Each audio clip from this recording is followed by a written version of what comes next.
This is Valley News Live at 10. Good evening and thanks for joining us. I'm Nashay Taylor. A tornado touched down near Crookston this evening. Summer's here now with more on that tornado and what else we can expect in our forecast. Summer. Thank you so much, Nashay, and thank you all for joining us. It was a very busy weather day, not just across the valley, but across our entire region. Here is a photograph of that same tornado.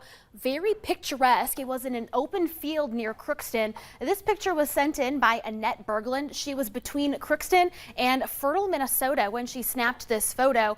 And this tornado was ranked an EF0. Was very short-lived as it tracked through that field, but nonetheless very picturesque and still very scary. Also near the Crookston area, here's a photo sent in of ping pong ball sized hail, 1.5 inches in diameter near Crookston. Thank you to Abby for sending that one in.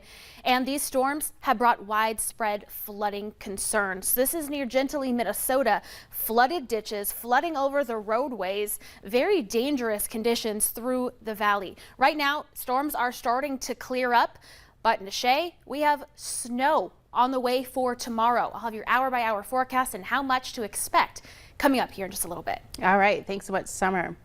While the weather today in the FM area was pretty nice, other areas in our region looked much different. Valley News Team's Alex Larson has more from Thompson on the flood progression. It's receded just a little bit, but obviously we've got the second wave coming. Thompson has been hit by massive amounts of rain and snow melting in a short amount of time. I would anticipate most of these folks here in this part of the south end of Thompson are going to have some more flooding issues to deal with.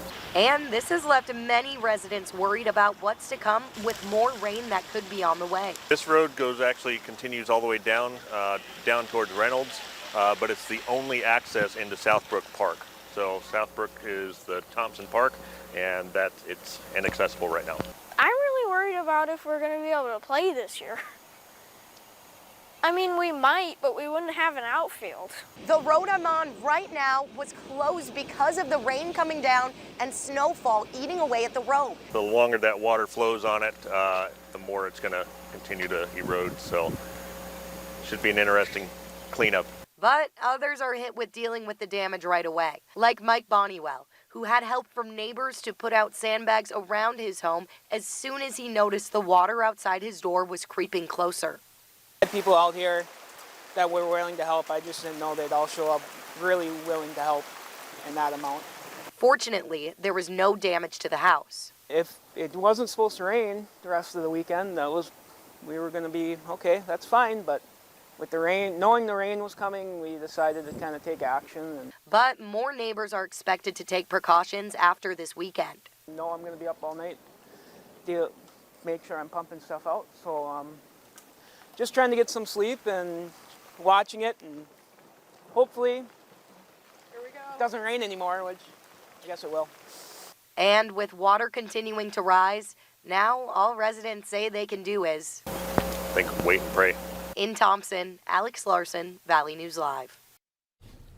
And the University of North Dakota wasn't exempt from flooding. This is video posted on Facebook by the UND Police Department, where a portion of the campus was impacted by flooding. Officials say they are reminding folks that if a sidewalk or road is blocked off near campus, do not go around the barricades and stay away from the water. And with recent heavy rain and snow melting causing flooding in Grand Forks, the city says the wastewater treatment plant has been seeing a large increase in water. They say 18 million gallons of water is estimated to go through the plant as of today. Officials say on average, the plant only sees about 9 million gallons of water a day. The city is asking residents to make sure their sump pumps are draining outside. Also, they are asking residents to temporarily limit water usage, such as running washing machines or dishwashers, to allow the plant to catch up to the high demand. Today's weather event created flooding issues for many parts of the region. This is video of a flooded road between Reynolds and Hatton, North Dakota, near 21st Street and U.S. Highway 81. The Trail County Sheriff's Office says there are several roads that are flooded due to today's rain, and due to the number of roads that are underwater, a no travel advisory has been issued for Trail County. The city of Valley City declared a flood emergency this afternoon to take every step to protect the city for a river crest of more than 18 feet by next Wednesday. The city passed 2 resolutions, one for the emergency and a second requesting emergency flood assistance. The city administrator said the city is currently protected up to 17 feet. She said city crews will be installing flood walls and working to get a contractor in place to build clay dikes to protect the city. Barnes County is also under a flood warning, and there is a no travel advisory on township roads.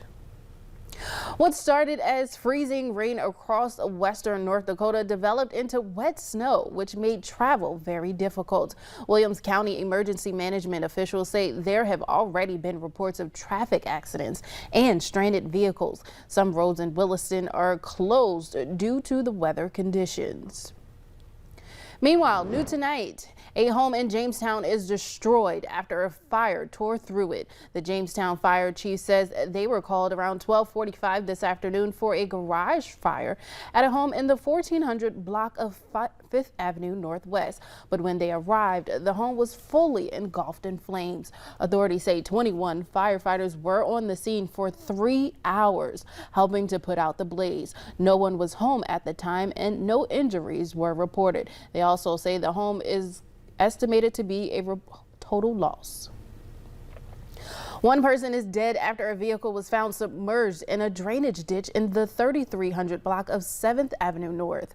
Authorities say they were called to the scene around 9:30 this morning. They say the vehicle had been traveling at a high rate of speed while on 7th Avenue North. And at approximately 1 a.m. this morning, the vehicle had left the road, struck a light pole, and continued down the embankment of the ditch near Goodwill. They also say the vehicle had been full of water and the driver was extracted from the vehicle, but he was pronounced dead on the scene. The crash remains under investigation. New information tonight. The man killed in a crash yesterday on 25th Street has been identified. He is identified as 20-year-old Peyton Young of Benson, Minnesota.